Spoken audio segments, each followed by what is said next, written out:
Disiarkan langsung dari Kementerian Kesehatan Republik Indonesia, Radio Kesehatan untuk Indonesia yang lebih sehat. Selamat siang menjelang sore, Sobat Sehat semuanya dimanapun kamu berada. Baik yang menyaksikan secara langsung melalui live Instagram Kementerian Kesehatan RI, maupun yang mendengarkan melalui aplikasi siaran Radio Kesehatan dan juga pada website kami di radiokesehatan.kemkes.go.id. Sobat Sehat, cacar air ini merupakan salah satu penyakit menular yang umum terjadi di masyarakat. Banyak yang percaya kalau penyakit ini tuh hanya bisa dialami sekali dalam seumur hidup. Tapi benarkah demikian? Nah, sore ini telah hadir bersama kita Dr. Heyon Asfana Faisa, Master of Science, spesialis dermatologi, venereologi, dan estetika yang akan membahas langsung mengenai cacar air hanya sekali seumur hidup. Baik, selamat datang Dr. Asfa. Halo, selamat siang. Gimana kabarnya dok? Hari ini sehat? Alhamdulillah sehat. Alhamdulillah. Dan kali ini kita akan bahas cacar air ya, Dok. Kayaknya sudah banyak orang yang mengenal cacar air, tapi belum banyak yang tahu nih mengenai fakta-faktanya ya, mungkin terkait cacar air itu sendiri. Sebelum kita ngobrol ke sana, saya mau ingetin dulu ke Sobat Sehat untuk yang punya pertanyaan seputar topik kita di sore hari ini boleh langsung dituliskan di kolom komentar atau SMS WA langsung di nomor 082136362018. Nah, kita balik lagi dok. Kita bahasin cacar air sore hari ini. Mungkin bisa dijelaskan kembali kali ya dok, cacar air itu sendiri tuh sebenarnya kondisi seperti apa dan apa penyebab dari cacar air itu sendiri. Biar kita nggak salah-salah sama penyakit yang lainnya nih gitu. Silakan dokter Asa. Oke, terima kasih Mbak. Jadi, kalau kita bicara cacar air ya, atau kalau bahasa medisnya itu kita sering kenal dengan sebutan varicella atau chickenpox ya. Ini merupakan suatu infeksi pada kulit ya, paling umumnya, yaitu disebabkan oleh virus. Nama virusnya itu adalah varicella zoster virus, gitu ya. Memang manifestasinya utamanya itu pada kulit berupa adanya pelenting gitu ya, pelenting isi air pada tubuh dan dia sifatnya sangat menular. Oke, itu tadi mengenai cacar air. Nah, kan kalau kita lihat penyebabnya tadi, dokter, itu tuh mirip sama penyebab kayak sejenis herpes ya, dok. Nah, itu tuh bedanya apa keduanya ini, dokter? Oke, jadi kalau misalnya kita ngomongin herpes, jadi sebenarnya dia adalah lanjutannya dari cacar air ya. Jadi kalau Oh. di episode pertama, jadi kita Hmm? akan terkena cacar air, gitu kan, terkena si varicella ini. Kemudian biasanya virusnya ini nanti sebagian akan dormant atau tidur gitu ya, tertidur dan dia masuk ke dalam salah satu ganglion saraf gitu. Nah, dia diam dan tidur di situ. Tapi suatu saat dia bisa terjadi yang namanya reaktivasi gitu ya. Kalau misalnya kondisi tubuh kita imunnya sedang tidak baik, gitu dia suatu saat bisa muncul kembali sesuai dengan area kulit tertentu atau kita sebutnya dermatom. Nah, itulah yang disebut sebagai herpes zoster gitu. Oh, oke. Jadi lanjutan dari cacar air itu sendiri bisa virusnya itu nanti suatu saat jadi herpes itu ya, dokter ya. Jadi virusnya sama. Oke, ini informasi baru yang belum pernah kita tahu kayaknya nih sobat sehat semuanya. Nah, mungkin juga banyak yang penasaran kali ya, Dok, mengenai gejalanya dari cacar air itu sendiri dan juga bagaimana cara penyebarannya seperti itu.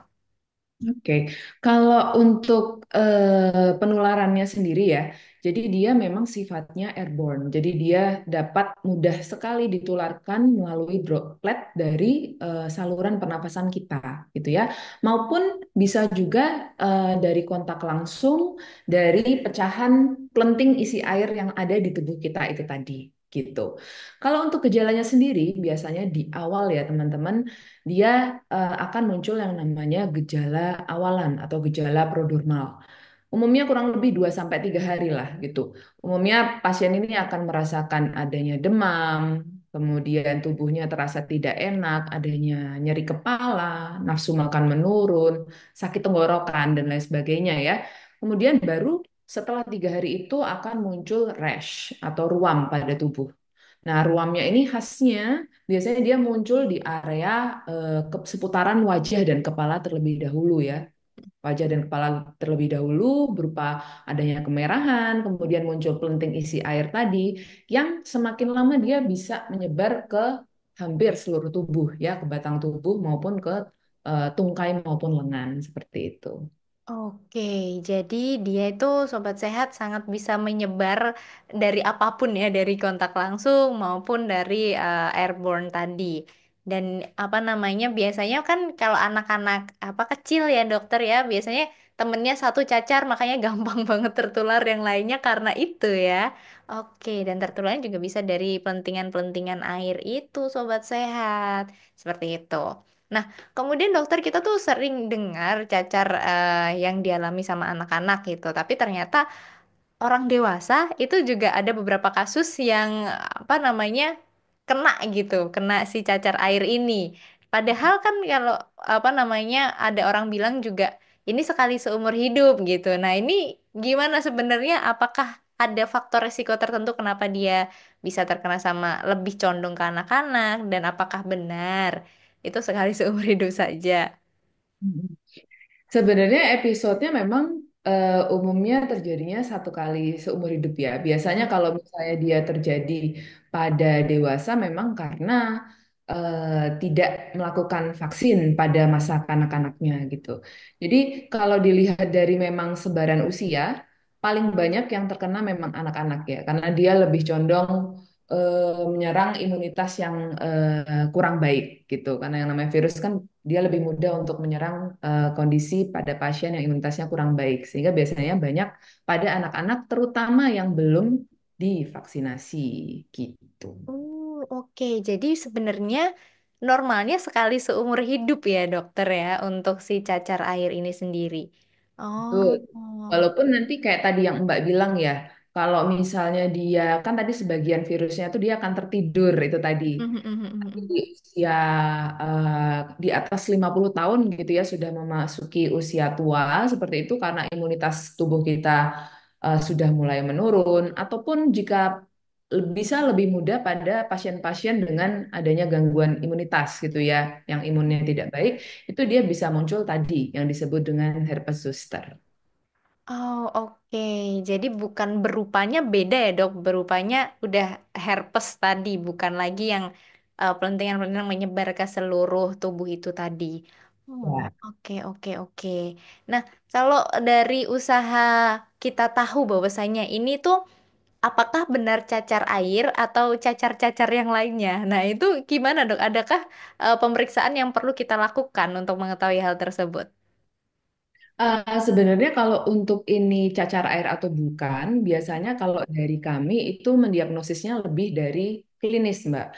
Jadi Hmm. kalau misalnya infeksi virus biasanya dia memiliki pola-pola tertentu ya. Kayak tadi yang saya bilang kalau misalnya si cacar air atau varicella ini dia pasti diawali dengan gejala prodromal, kemudian khasnya ruam kemerahan atau pelentingnya itu dia bermula dari area wajah dan kepala gitu. Jadi dari area wajah dan kepala kemudian menyebar ke bawah gitu ya, ke tungkai, ke batang tubuh, ke lengan gitu dan ada bentukan atau tampakannya yang khas gitu dari si plantingnya. Jadi kayak fenomena tetesan embun gitu. Kalau Hmm. kami para dokter kulit bilang gitu ya, ada fenomena tetesan embun yang nanti dia biasanya progresnya cepat. Jadi pada satu pasien kita bisa menemukan macam-macam tuh lesi kulitnya. Ada yang masih ada pelentingnya, ada yang udah pecah, ada yang udah jadi kropeng gitu ya. Jadi dalam satu pasien itu bisa bervariasi tampakannya. Biasanya kita mendiagnosis anak ini dengan klinis saja cukup. Oke, berarti nggak ada pemeriksaan tambahan yang diperlukan ya dok sebenarnya. Tidak perlu, cukup sederhana kalau untuk varicella ini secara klinis harusnya sudah bisa diketahui. Oke, itu sobat sehat. Jadi tidak ada pemeriksaan khusus. Nanti tinggal datang aja, pasti akan diperiksa. Ditanya-tanya, kemudian nanti akan ada pemeriksaan fisik untuk menentukan ini cacar air atau bukan gitu. Tapi tentunya kan pencegahan lebih baik ya dok ya daripada kita harus mengobati gitu. Ada nggak sih dok tips untuk mencegah cacar air ini, terutama mungkin bagi anak-anak yang kita kan nggak bisa ya kontrol anak-anak di sekolah tuh mau main sama siapa, ternyata temennya sakit gitu. Terus pencegahannya bagaimana, dokter? Nah, kalau untuk cacar air sendiri, itu yang paling pertama pencegahannya memang dari vaksin itu tadi ya, Mbak ya. Mm-mm. Vaksin itu terbukti memang dia bisa menghambat atau mengurangi insidensi dari kejadian cacar air di seluruh dunia ini. Gitu. Jadi seperti yang direkomendasikan oleh dokter anak juga bahwa anak itu sebaiknya memang dilakukan vaksinasi untuk varicella dalam rentang usia 12 sampai 18 bulan ya. Nanti terdapat dua dosis bisa diberikan gitu. Kalau misalnya terlewat belum vaksin bagaimana ya tidak apa-apa divaksin saja. Nanti rentangnya biasanya yang akan berbeda. Kalau di anak biasanya kita berikan kurang lebih selama per 8 minggu, kalau di dewasa per 4 sampai 6 minggu gitu dalam dua dosis yang berbeda gitu. Hmm, Kemudian oke. mungkin karena tadi ya transfernya kan paling banyak melalui airborne ya, Mm-mm. melalui airborne. Jadi hygiene itu penting sekali. Jadi kebiasaan kita untuk mencuci tangan habis mungkin berkomunikasi sama orang gitu ya. Atau mungkin kalau terlalu ramai areanya kita bisa menggunakan masker. Itu saya rasa bisa jadi salah satu tindakan pencegahan lah gitu buat kita. Oke, itu sobat sehat ya, cara melindungi diri dari cacar itu sendiri tadi dari vaksin itu juga penting. Nah, untuk vaksin sendiri pada anak-anak ini masuk ke program ya, Dok ya, atau dia termasuk vaksin tambahan yang harus di request khusus gitu. Kita datang sendiri ke Vaskes gitu untuk minta atau untuk melakukan vaksinasi ini. Masuk pada tabel yang IDAI yang untuk jadwal imunisasi itu dia masuk dalam programnya IDAI. Jadi mulai dari usia 12 sampai 18 bulan disuntikan untuk vaksin varicellanya. Oke itu. Tapi kalau untuk orang dewasa kita perlu datang ke Vaskes ya, Dok, untuk request sendiri gitu. Oke. Betul, kalau untuk orang dewasa, jadi kita harus sadar diri ya gitu. Karena ini Mbak, jadi di beberapa studi itu disebutkan bahwa gejala yang dialami oleh orang dewasa umumnya biasanya lebih berat dibandingkan dengan yang anak-anak. Sehingga kalau misalnya kita di usia lebih dari 12-13 tahun gitu ya, tapi kita belum melakukan vaksin, segeralah vaksin gitu untuk bisa paling tidak memperingan dari gejala yang nanti akan terjadi kalau suatu saat kita terkena varicella seperti itu. Nah, ini cukup menarik sih sebenarnya, Dok.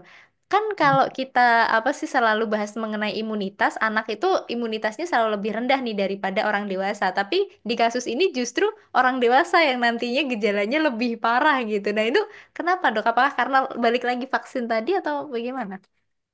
Kalau sebenarnya bukan karena vaksinnya ya, cuma sebenarnya mekanismenya juga masih belum sepenuhnya diketahui gitu. Mm. Kenapa kok kalau di dewasa kok dia bisa manifestasinya lebih berat sih gitu.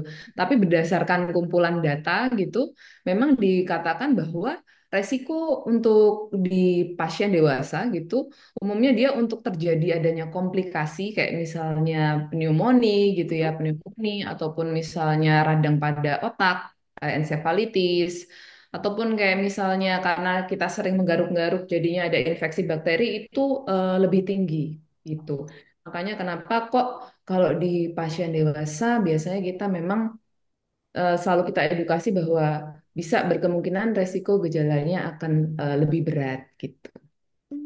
Seperti itu sobat sehat ternyata. Jadi jangan sampai ya udah dewasa kayaknya belum cacar deh. Nah, ini lebih perlu waspada ya. Silahkan divaksin biar nantinya tidak jadi masalah yang lebih serius. Nah, kalau udah terlanjur kena nih dok, tadi kan kita udah bicara pencegahan. Cuman kalau udah terlanjur apa usaha-usaha yang perlu dilakukan atau harus dilakukan untuk mengobati cacar ini sendiri? Oke, yang pertama yang sobat-sobat sehat harus tahu gitu bahwa yang namanya penyakit virus gitu ya, infeksi karena virus itu pasti dia kaitannya dengan imunitas tubuh gitu. Jadi eh, ketika imunitas tubuh kita membaik, Mm-mm. pasti nanti gejalanya akan berangsur membaik pula. Itu prinsipnya ya. Jadi yang bisa kita lakukan pada eh, cacar air, kondisi cacar air, yang pertama yaitu kita harus memberikan terapi simptomatis dulu buat pasien. Jadi misalnya pasien ini ada demam, tadi kan awalnya dengan demam ya, awalnya ada demam, awalnya badannya tidak enak, boleh kita berikan kayak misalnya paracetamol ya untuk menurunkan panasnya atau demamnya, kemudian ataupun pemberian kayak misalnya karena ruamnya gatal kita berikan antipruritus gitu ya untuk menyamankan itu boleh dilakukan gitu. Selain pemberian nutrisi dan hidrasi yang cukup ya. Kemudian yang ketiga, yang selanjutnya bisa kita berikan antivirus gitu ya untuk mempercepat progres penyembuhan dari penyakitnya gitu. Dan yang selanjutnya hindari juga untuk menggaruk gitu ya, menggaruk atau memberikan agen-agen topikal. Kadang-kadang sobat sehat ini mungkin, aduh ini kalau ada lecet dikasih apa ya, daun apa. Banyak itu pasien-pasien yang sempat saya temui itu kadang-kadang melakukan seperti itu gitu. Bukannya sembuh malah jadi ada infeksi gitu-gitu ya. Jadi harap hindari menggaruk dan hindari pemberian agen-agen topikal yang memang tidak jelas gitu. Kemudian yang terakhir ya batasi paparan dengan orang lain karena bagaimanapun tadi ya kalau semasa plantingnya masih ada gitu ya. Jadi sebelum mulai planting sampai planting ini masih terus ada, itu kita selalu beresiko untuk menularkan ke orang lain gitu. Oke itu sobat sehat ya. Jadi untuk apa namanya pengobatan yang akan diberikan kepada pasien yang punya cacar air ini sendiri. Tapi apabila untuk perawatan di rumahnya, Dok, apa aja nih yang perlu dilakukan gitu? Karena takutnya ada yang salah-salah. Karena nih, Dok, dari pengalaman-pengalaman di daerah gitu, banyak yang akhirnya disuruh kayak mandi air rebusan apa, kemudian apa. Nah, itu gimana dok? Apakah diperbolehkan atau sebenarnya gimana nih perawatan di rumahnya untuk cacar air? Sebenarnya kalau untuk perawatannya tidak ada yang khusus ya. Kalau mandi ya mandi mandi air biasa aja gitu.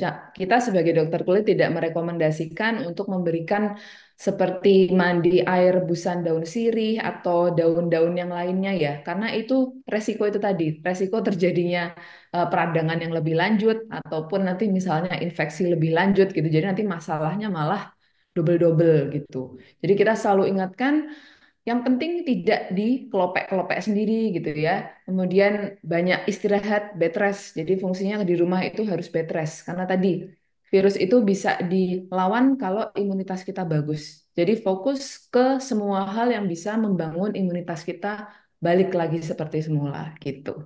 Nah, itu sobat sehat ya. Jadi nggak usah aneh-aneh lah mandi rebusan apa.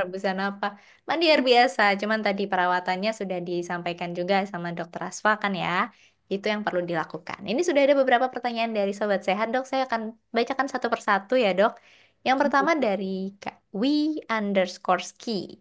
Ponakan kena 2 kali cacar air. Apa harus ulang vaksinnya, Dok, katanya?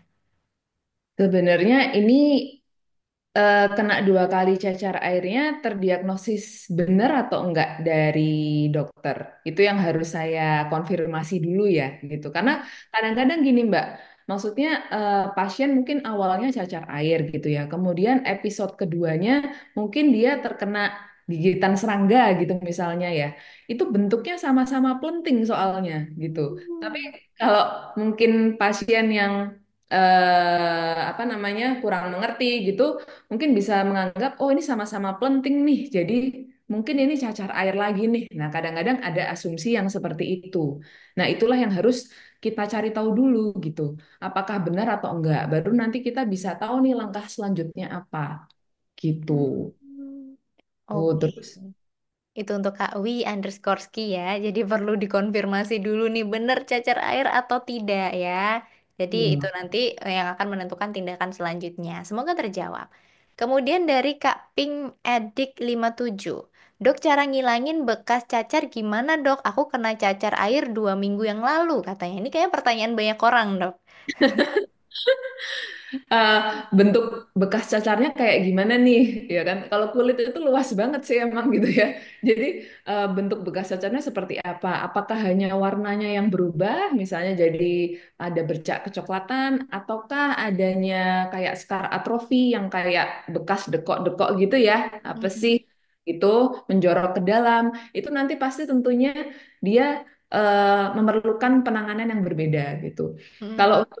bekas saja mungkin kita bisa bantu dengan agen topikal ya, kita oleskan dari luar gitu ya untuk menyamarkan bekas nodanya. Tapi kalau untuk keluhan kayak yang tadi bekas menjorok ke dalam itu tentunya kita butuh bantuan tindakan-tindakan tertentu gitu seperti mungkin bisa disubsisi gitu sampai misalnya kadang-kadang kalau cekungannya terlalu dalam biasanya kita juga bisa isi gitu ya menggunakan filler gitu-gitu.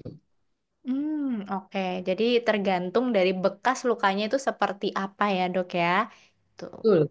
Itu untuk Kak Pink Edik 57. Jadi dilihat apa mungkin perlu konsultasi ke dokter Asfa ya untuk lihat ini harusnya digimanain ya bekasnya gitu. Tapi emang karena cacar kebanyakan di muka ya, Dok ya. Jadi concern tersendiri lah untuk sobat sehat mungkin. Berikutnya ada dari Kak Nanda ETP. Kenapa kalau makan kacang pas lagi mengalami cacar, gejala benjolannya tambah banyak, Dok, katanya? Ini Ah, masa sih? emang Aku bener belum gitu ya? ketemu yang kayak gitu. Wah, ini dari mana ini Kak Nanda? Tapi nggak Benjolan ngaruh yang ya? mana dulu ini ya gitu. Nah ini juga kurang spesifik ya gitu. Saya rasa saya belum pernah menemukan ini sih referensi kalau misalnya varicella terus habis itu makan kacang benjolannya makin banyak. Nah, benjolan yang mana dulu nih kita harus konfirmasi apakah penting isi airnya ataukah mungkin memang Mas Nanda ini ada alergi gitu ya sebelumnya dari apa namanya kacang-kacangan itu bisa juga gitu. Nah, makanya itulah pentingnya nanti kalau misalnya muncul ruam kulit kita harus periksakan ke dokter kulit gitu biar kita bisa bedakan oh ini ternyata karena cacarnya atau ini merupakan suatu entitas lainnya gitu. Hmm, oke, itu ya untuk Kak Nanda. Jadi tidak ada sangkut pautnya ya, Dok, sebenarnya ya antara cacar air dengan konsumsi kacang gitu. Jadi perlu dikonfirmasi lagi dengan ya diperiksakan ke dokter. Nah, mungkin juga ada pertanyaan dari Sobat Sehat karena kita kan merasa kalau cacar itu penyakit yang ya akan di apa ya akan dilalui gitu ya untuk sebagian orang kan pasti ada pemikiran seperti itu. Nah, apakah memang selalu perlu datang ke dokter gitu dok dan apa kapan tepatnya kita harus konsultasi ke dokter? Kalau kapan sebenarnya? Pertama ya kalau misalnya kondisinya tidak baik-baik saja ya. Jadi sebenarnya kalau teman-teman merasa bahwa misalnya demamnya kan di awal tuh kan pasti kalau orang cacar ada period demam ya. Tapi demamnya kok misalnya sudah kita kasihkan obat tapi dia tidak membaik-membaik seperti itu. Kemudian nafsu makannya menurun, tidak bisa makan, tidak bisa terhidrasi dengan cukup. Kemudian muncul misalnya sesak atau tidak nyaman dalam bernafas dan muncul pelenting air dan yang isinya nanah-nanah begitu ya. Ketika sesuatu hal yang tidak pas itu muncul, sebaiknya memang segera diperiksakan ke dokter gitu agar bisa diperiksa dan diberikan terapi tambahan yang lebih lanjut gitu. Oke, itu ya sobat sehat ya. Jadi kalau sudah menunjukkan tanda waspada yang seperti disampaikan dokter Asfa tadi, listnya apa aja, segera untuk konsultasikan ke dokter agar bisa diberikan penanganan lebih lanjut. Tapi kalau misalkan di awal-awal nih dok, kayak ya udah gejala cacar biasa gitu, apakah kita perlu sesegera mungkin juga ke dokter atau nanti aja lah nggak apa-apa gitu, menunggu mungkin nyebar dulu atau bagaimana? Sebenarnya kalau rekomendasi dari saya sendiri, kalau misalnya teman-teman mengalami gejala, misalnya muncul ruam, kemudian adanya demam, tetap harus diperiksakan ke dokter ya, gitu. Karena maksudnya biar tadi kan kita bisa, karena kalau entitas kulit itu cuma ruam kulit gitu. Kadang-kadang mungkin teman-teman susah membedakan ini ruam kulitnya beneran ke arah virus kah, ke arah bakteri kah, atau ke arah alergi kah, itu kan kadang-kadang masih bingung. Nah, inilah nanti fungsinya ketika kita ke dokter kulit sehingga kita bisa ditentukan nih kira-kira kita ke arah mana. Dan kalaupun ini nanti misalnya ke arah cacar, kita bisa mendapatkan edukasi ya, edukasi bagaimana cara merawat lukanya agar tidak terjadi komplikasi dan bagaimana pemberian obatnya gitu. Saya rasa kalau terdapat keluhan tetap harus segera diperiksakan. Itu sobat sehat ya. Jadi tetap harus periksa kalau bisa ya. Jangan di apa-apa sendiri gitu mentang-mentang. Kayaknya tetangga saya apa namanya bisa kemarin sembuh sendiri gitu. Ya kan siapa tahu kalau di dokter kan pasti akan diberikan pengobatan jadi lebih cepat ya, Dok ya, untuk sembuhnya. Siapa tahu berbeda gitu. Nah, Nah, kadang-kadang betul. bisa main gitu. Oh, yang kemarin itu juga muncul pelenting gini tapi sembuh sendiri gitu. Nah, siapa tahu itu bukan cacar gitu kan. Siapa tahu itu lainnya. Nah, takutnya seperti itu. Nah, itu sobat sehat. Jadi untuk lebih memastikan ya periksa ke dokter. Tapi biasanya pengobatan yang akan dijalani itu selama apa sih, Dok? Dan biasanya periode dari cacar ini berapa lama gitu, rata-rata? Rata-rata kalau untuk cacar itu kan biasanya periodenya masa inkubasi itu atau masa di mana virus itu masuk hingga dia menimbulkan gejala pertama kali itu kurang lebih sekitar 10 sampai 14 hari Hmm. gitu. Jadi pada 10 sampai 14 hari biasanya pasien itu tidak mengalami apa-apa, masih santai aja nih. Baru nanti di hari antara itu dia mulai muncul nih gejala prodromalnya gitu ya. Gejala prodromal ini kurang lebih berlangsung selama 2 sampai 3 hari. Nah, kemudian diikuti dengan periode munculnya si plenting. Munculnya si plenting kurang lebih sekitar 5 hari ya. Nah, setelah itu biasanya kalau plentingnya sudah mulai stop nih, nah itu udah mulai masuk fase penyembuhan gitu. Jadi tinggal sisa-sisa kropeng, akhirnya mengering gitu. Dan biasanya diikuti dengan imunitas tubuh kita memang yang semakin lama semakin baik lagi gitu.